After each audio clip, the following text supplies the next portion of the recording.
Hello dear friends, mission IAS PCS में आपका स्वागत है।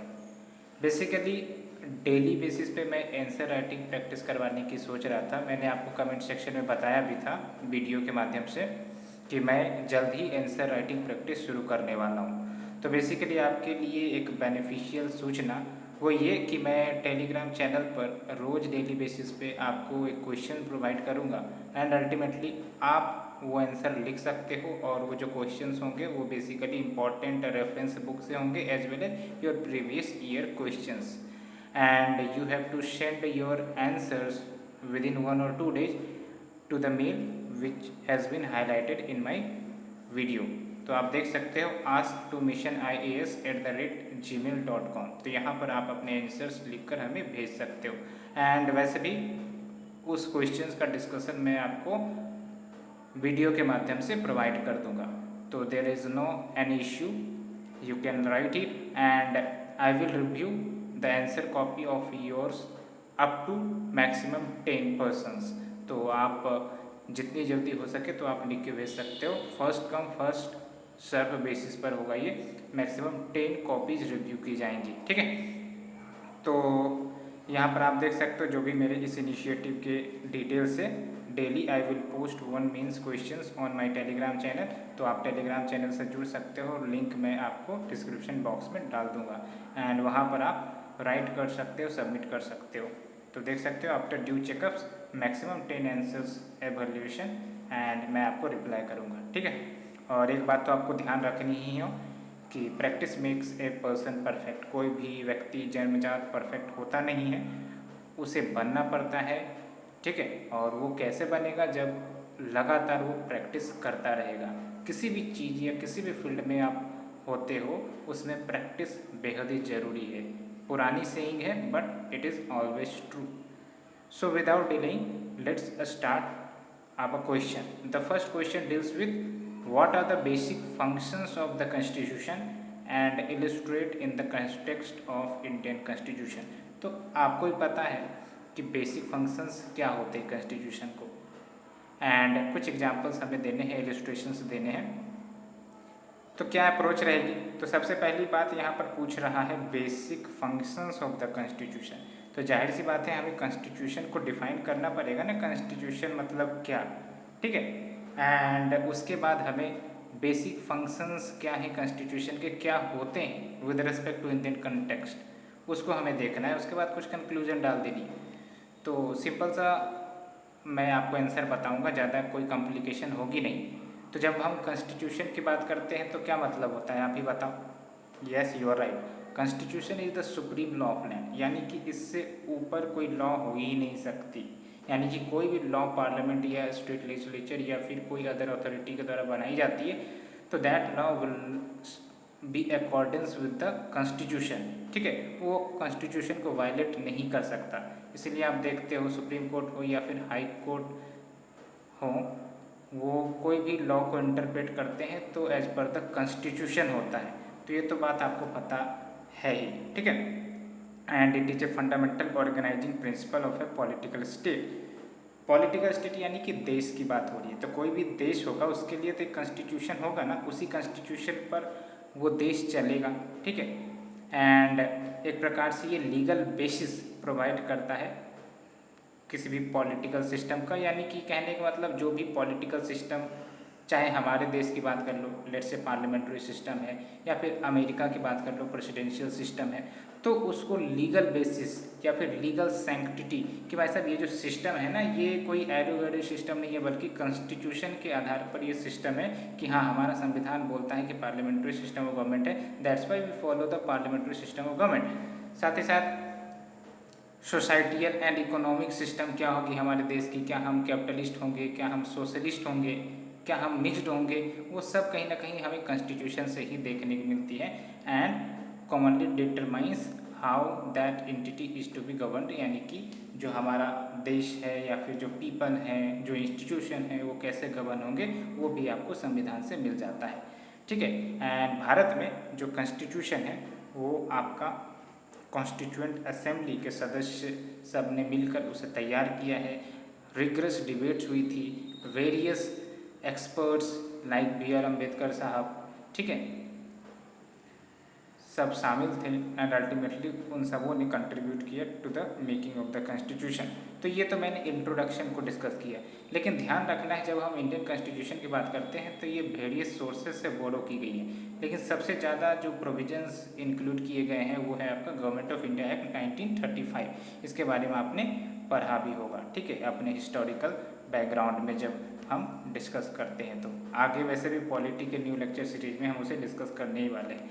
तो अब यहाँ पर हम डायरेक्ट आंसर पर आएंगे मेन बॉडी पर, यानी कि जब हम बात करते हैं किसी भी संविधान की, खासकर हम इंडियन कंटेक्स्ट में बात कर रहे हैं, तो क्या बेसिक फंक्शंस हैं। तो पहली बात तो ये कि ये बेसिक रूल्स प्रोवाइड करता है सो दैट जो भी पीपल्स हैं या मेंबर्स हैं सोसाइटी के, उनमें मिनिमम कोऑर्डिनेशन हो सके। आप ही समझो अगर फंडामेंटल राइट्स नहीं होती तो न जाने कितने के राइट्स वंचित हो जाते, कुछ प्रिविलेज सेक्शन ही आगे बढ़ सकते थे, बहुत सारे जो पिछड़े रह गए उनका वेलफेयर नहीं हो सकता था।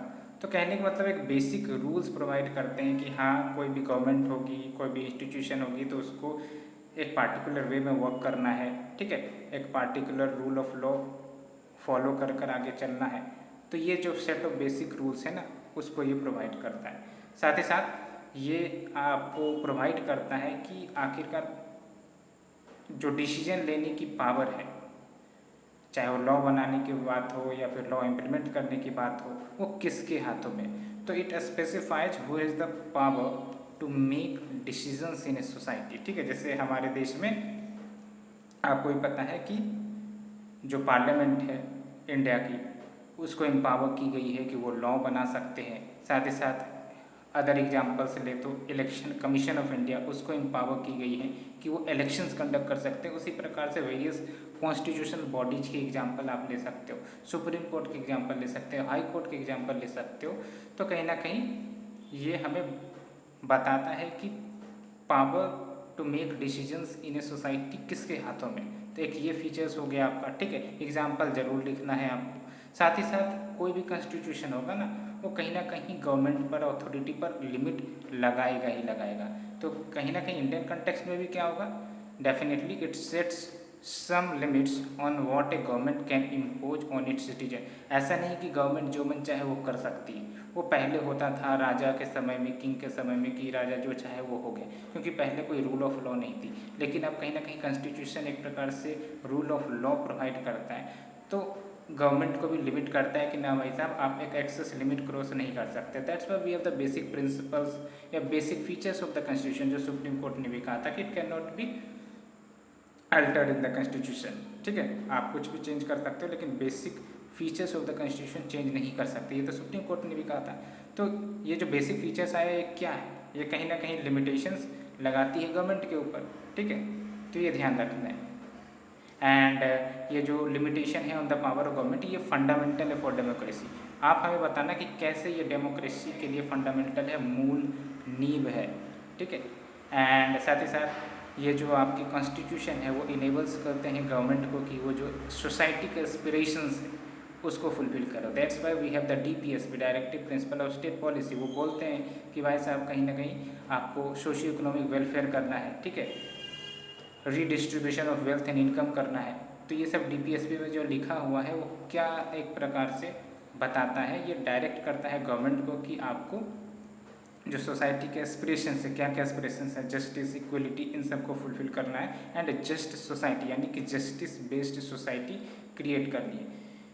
That's why in the constitution of India, जो हमारा कॉन्स्टिट्यूशन है वो प्रियम्बल पर DPSP के प्रिंसिपल पर आधारित है। DPSP का जो प्रिंसिपल है वो सब क्या कहता है, सोशियो इकोनॉमिक वेलफेयर की बात करता है। प्रियम्बल में जो कीवर्ड्स हैं वो सब social justice, economic justice, political justice की बात करता है, इक्वलिटी की बात करता है, ठीक है। एंड साथ ही साथ जो हमारा संविधान है ये इंश्योर करता है कि no single institution acquire monopoly of the power. That's why we have the distribution of power, both horizontal distribution of power and vertical distribution of power.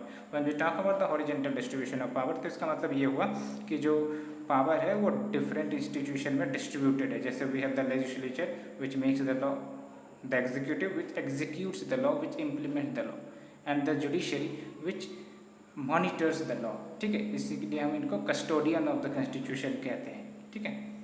And ये बातें हो गई। And also we have the independent statutory body and constitutional body जो time to time जो government के finances हैं उन सबको मॉनिटर करते हैं, जैसे CAG हो गया, फिर इलेक्शन कमीशन भी है हमारे देश में। तो ये इंश्योर करता है कि अगर एक इंस्टीट्यूशन हमारे संविधान को लेट से कि सबवर्ट या फिर डाउनग्रेड करना भी चाहे तो नहीं कर सकते, because other institutions are here to check the transgression of that institution, ठीक है।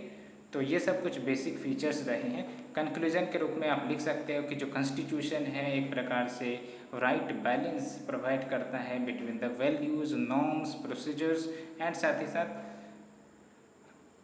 टाइम टू टाइम हम अपने चेंजिंग नीड्स को, सर्कमस्टांसेस को फुलफिल कर सके, इसलिए फ्लेक्सिबिलिटी भी प्रोवाइड करता है, यानी कि आसानी से हम अपने संविधान को अमेंड कर सकते हैं अगर ज़रूरत पड़े तो, ठीक है। दैट्स वाई कहा जाता है कि इंडिया का जो कॉन्स्टिट्यूशन है वो रिजिड एज वेल एज आपका फ्लेक्सिबल दोनों है। बिकॉज फ्लेक्सिबल इसीलिए क्योंकि आपको ही पता है ना, change is the beauty of nature.